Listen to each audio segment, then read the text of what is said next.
Yo, what is up guys? I'm here hitting up with a Etheria restart video. It is time for the Aurora guide to finish the Hell 4 trilogy of my series right here. You are stuck, use these tips and tricks, get through that. And it's also a free-to-play combo. And I have to say it, I have to mention it first otherwise. And there's a Lili combo.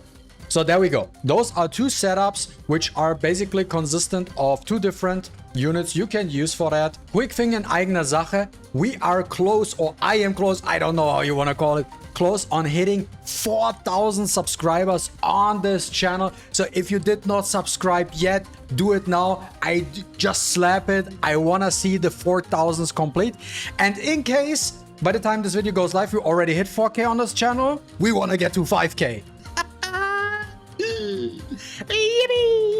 Okay, so there we go. I think it's the best way just to show you like this screen immediately, and then we will talk about how we want to do it.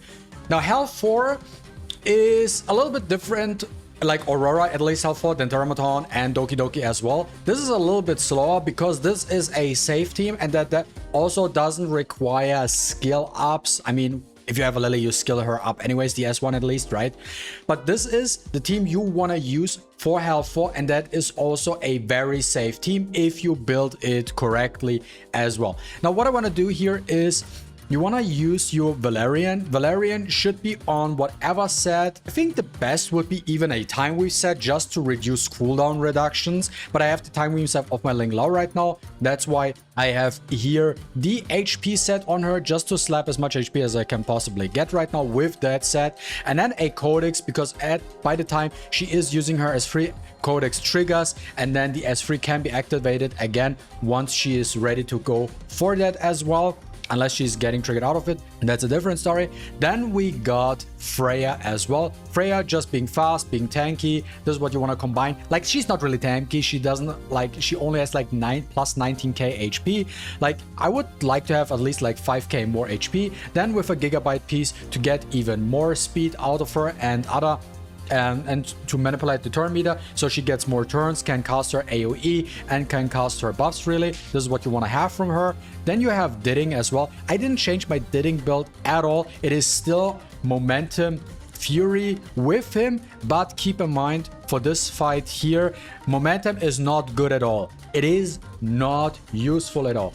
It is better to use a Onslaught set or a Keen Eye set, because that nets you more damage with the Ditting, because this build right here does not focus on landing debuffs, because we're not gonna remove the immunity at all from the boss. Keep that in mind. So use a different set, and obviously we want to use Count, Attack Buff, Lifesteal Leech to keep Ditting alive. Then we have Ling Lao. Also very important what you want to do with Ling Lao. I play her on a Time Weave set, 12-piece Time Weave set, because the time we've set at the start of the turn, there's a 35% chance to reduce the CD of all enemy skills by 1 turn. Helps to rotate skills faster. Keep the buffs going to keep the heal going.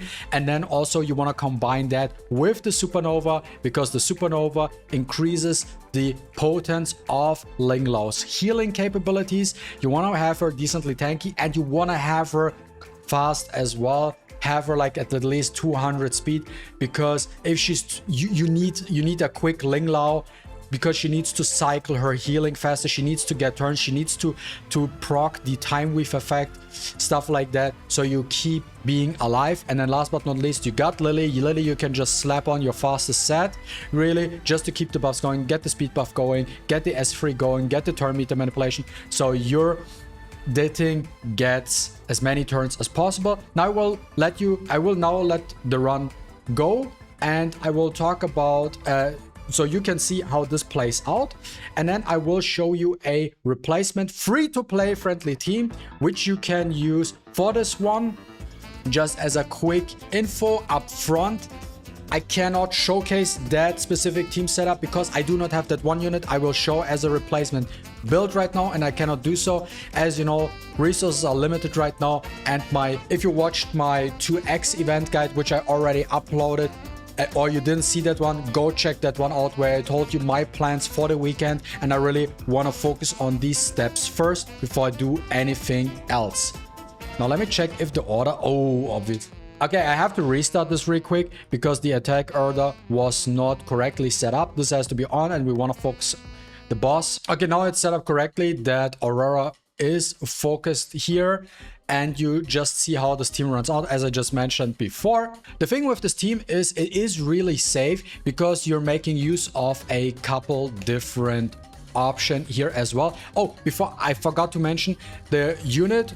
Like if you're using Lili or the other unit, I will show you as well. Use the Artisan. Artisan is very, very powerful on your team. And alternatively for Freya, I also highly recommend, if you do not want to use Gigabyte.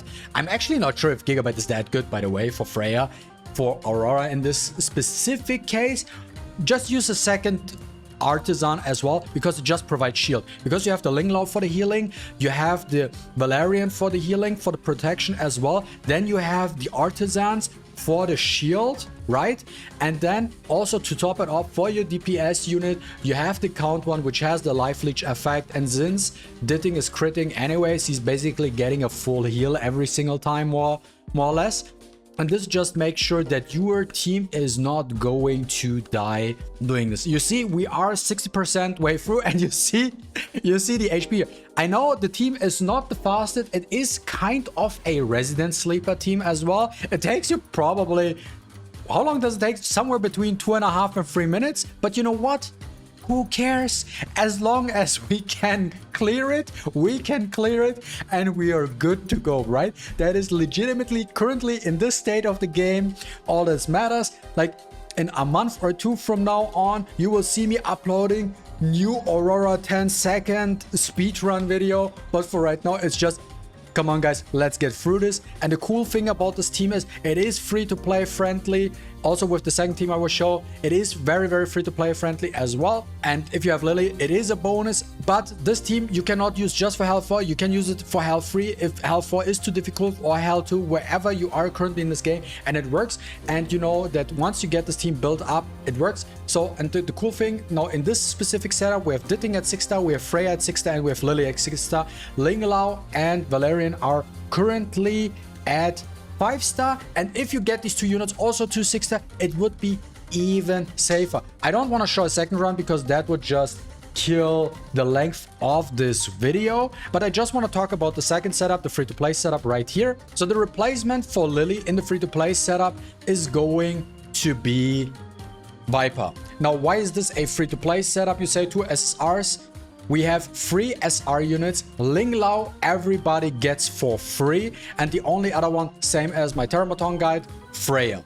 Maybe you can replace Freya with something else, but I feel like with her entire kit, she just works. That's why we bring her as well, to make sure that we have the survivability. And in my opinion, actually, that Viper is even better than Lili. And once I have the time to build him up with the skill ups, and that's what I'm also lacking, I will use him probably instead of Lili as well. Now, what is the powerful thing about Viper?